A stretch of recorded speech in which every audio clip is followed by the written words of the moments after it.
What's up, YouTube family? Welcome back to the Emperor Atheist channel with your host, the Emperor Atheist. Thanks to all my new subscribers. Thanks to all my likes, my sharing my videos. I appreciate it. Once again, I am on Patreon for those who would like to help me grow my channel a little stronger, a little larger. I would appreciate it a lot. Once again, man, like I said, welcome back to the Emperor Atheist channel. For those who have been asking about my Bullshit Bible Story series, I'm going to continue that. But I'm going to venture off a little bit into a more, I guess, a scholarly avenue, dealing with New Testament criticism. Because I've had a lot of theist subscribers, I guess, or supporters, or whatever you want to call them. Some of them are trolls. I say, oh, well, Emperor, you're just always attacking the Bible and calling my God sky fairies. Yeah. And saying crazy things about my Bible. The Bible must be true. So people have just been, been trolling my pages, saying things like I'm just ad hominem their Bible and their God and their Quran. So what I said I was going to do, instead of just have fun with them, 'cause that's all it is to me, just having fun with it. But at least you're still giving a lot of elements of truth towards it and how I actually feel about it. But I do have a respect for scholarship. I don't have a respect for people who actually just deny evidence. I hate that. But so I said I was going to deal with a lot of New Testament criticism. So today I'm going to start off, which I have done some videos on different verses of the Bible, and I've done things on historical aspects of the Bible. Y'all have seen my videos. So I'm going to do a particular series now, though, basically dealing with the doctrine of inerrancy within the New Testament and how these texts actually contradict each other, and how Christian apologists just goes out of their way to defend it, make up excuses, what I call apologetic safety nets. So I'm going to be dealing with Matthew 27:49 and John 19:28 through 35. And this is particularly dealing, I'm not going to have all the links within the video, but this is particularly dealing with the piercing, the verses, the part where they say, well, Jesus was pierced in the side. Matthew says that he was pierced in the side and blood and water came out before he died. Whereas John says that it was after his death. Now you have a lot of excuses, like I said, of people who say things like, well, maybe he was pierced twice. And these are a lot of excuses that mostly apologetics use. But thing about it, when we're talking about a divine God, inspired, according to Timothy, that all scripture is inspired by God, surely something that is inspired by an all-perfect, omniscient, omnipotent God, we wouldn't have all of these different type stories. And this is something that Christian apologists just can't seem to understand. Why? Because they don't want to understand it, because it makes their religion look bad. It's simple as that. I mean, there's really no gray area. There's no straddling the fence on this.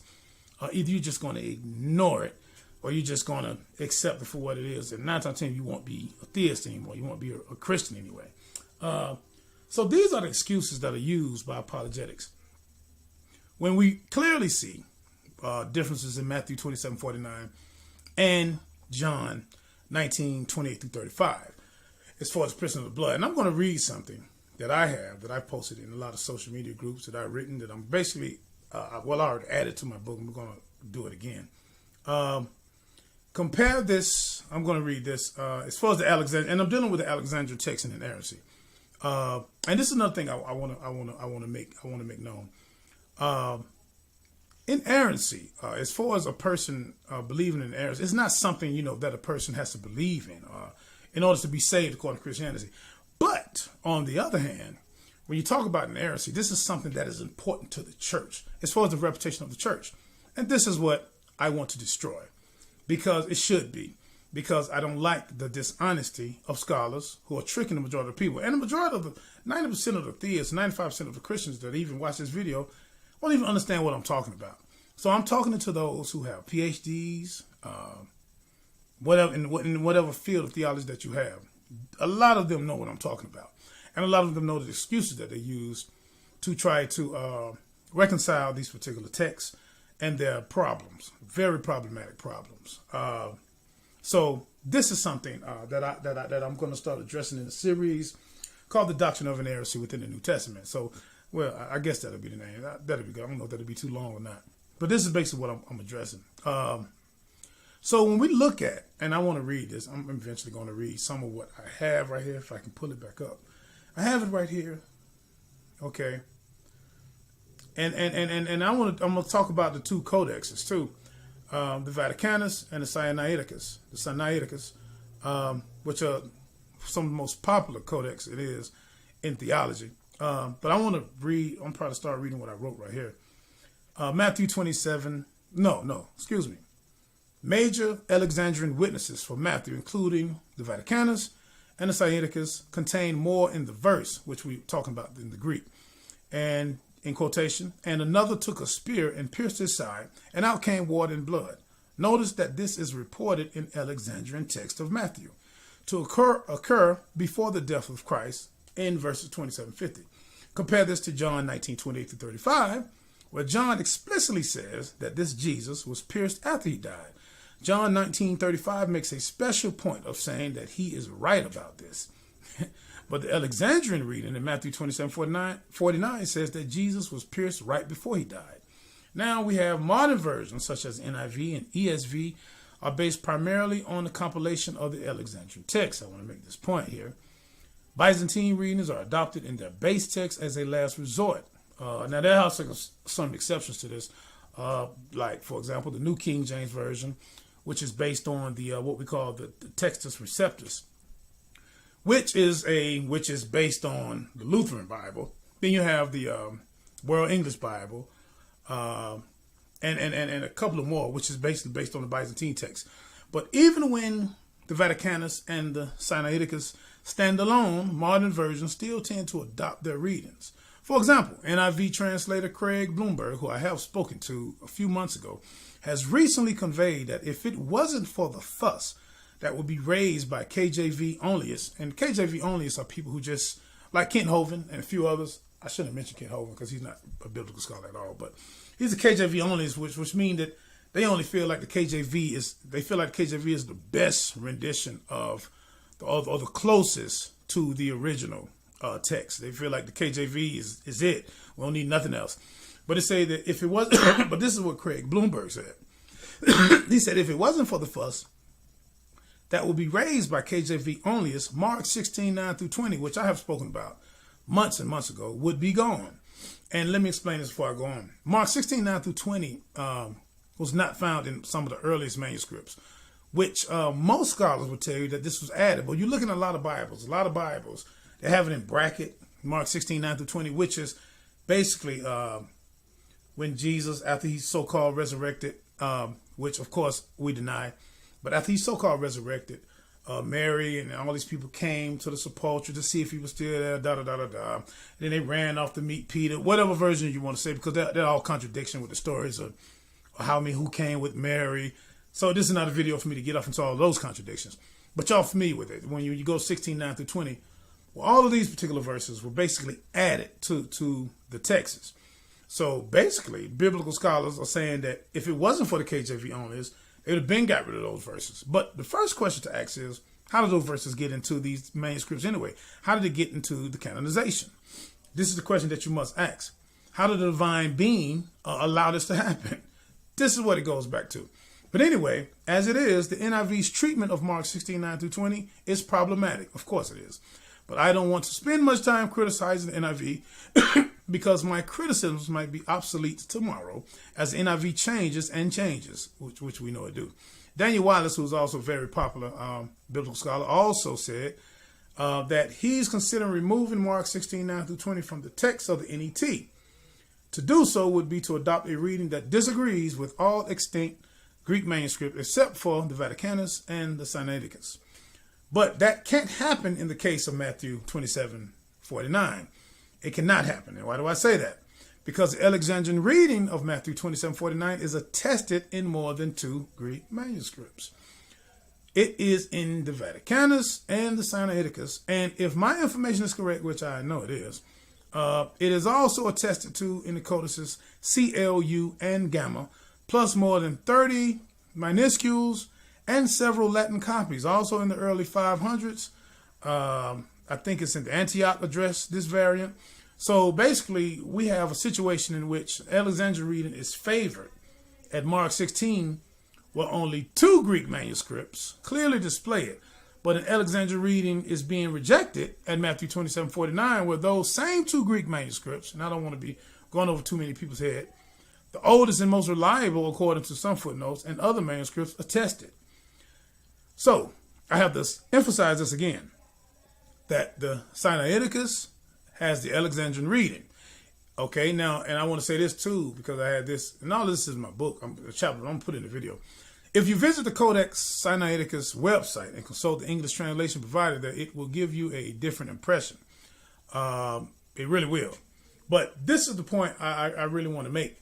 Most scholars, top scholars, they accept this. They accept this as an okay reading, from these manuscripts. So the thing about this, though, if you can agree, right? I mean, honestly agree. Any scholar out here, if you can agree that 2749, right, is the right text or is the actual reading, then how can John 19:28 through 35 be the right reading? So which one was right? There's no way you can reconcile them both and say they're both right. And see, this is a problem in the tradition with biblical scholars that they always do.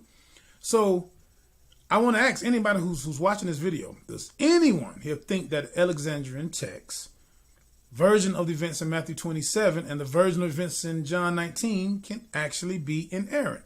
Can both be inerrant? See, and that's the question that must be answered. How can both of these particular versions of the same story be inerrant? One of them have to be errant. So someone asks, well, Emperor Atheist, how does this apply to the doctrine of inerrancy? I just said it. Can Matthew 27 and both John 19 both be inerrant? When one says this about the piercing of the side before this so-called Jesus died, and one says this about the piercing of the side after he died, how can that not affect the doctrine of inerrancy? And the Bible being a reliable book from a divine creator. I think that when you're talking about Jesus Christ, and I say this all the time because even when I'm talking about Islam as it contrasts to New Testament Christianity, I always say that when we're talking about one God anyway, that either the Quran is a lie, and I'm saying this just to say there is a God. Just say that the Judeo-Christian God is real. Okay, just for the sake of argument, we're going to say that the Judeo-Christian God is the only true God. But when we talk about Judeo-Christianity, we're talking about Islam as well. So the point of the matter is, Islam, the Quran, and the New Testament both can't be right. This is the point I'm making. Islam particularly says that Jesus didn't die on the cross, that it just only appeared to him. Whereas the New Testament, we know the New Testament says that Jesus actually did it. So we can't sit here and reconcile both and say both of these beliefs are inerrant. One of them has to go, just about simple common sense process of elimination. So if Jesus dying on the cross is the foundation of Christianity, then of course Christians are going to say the Quran is garbage, just throw it in the trash, because Prophet Muhammad couldn't have been divinely inspired by no God, because we know where we believe, we don't know nothing, we believe that Jesus actually died on the cross. So this is the example, I made that example, because it's the same thing even within the New Testament. How can Matthew 27 and John 19 both be inerrant? Now, Christian apologists, as I say, always use safety nets. Well, maybe he was stuck twice and water and blood came out twice. I don't think that makes common sense. And I don't think most of you who would even use that excuse, I don't even think you believe that. But I know it's something that you have to make yourself believe. And I know it's something that you say because you want to come up with the best reason why both of these verses contradict each other. So this is something I challenge anybody to on these verses, to show the inerrancy of it, to show that where I'm wrong at. And I know you can't, but I challenge whoever. I don't care who you are. I don't care how many books you've written. It is what it is. It's an error. It's a contradiction. It's a textual contradiction. When we go to the Greek, we see the Greek even emphasizes more when you go to the text on this particular issue. So it's not something that you can just, it's not something that you can just wash away with. Just something that you can just say, oh, that's nothing. That's simple. No, it's not simple, because these texts are showing you that it's an error. So this is particular a subject I'm probably going to make a part 1 and part 2 on, and I'm going to deal with more verses. I'm not just going to deal with the same verses, but I'm going to deal with more and more verses, because there's so many of these particular textual errors within the New Testament. So once again, I didn't try to make this video that long. But once again, those who want to try to answer this, please do so. We can do it. Like I said, I don't really do comment section debates. I don't do typing. I don't have time for all that typing back and forth. But we can always do a live debate on it. Anyone who would like. We can do a live stream debate on it and see what is your reconciliation, what excuse that you would have to say that these verses are not in contradiction. So that's my time here on this particular subject, on the doctrine of inerrancy and why the New Testament contradicts itself and basically can't be from a divine creator. I am the Emperor Atheist. I'm out. Peace. Can't forget peace. God always say peace.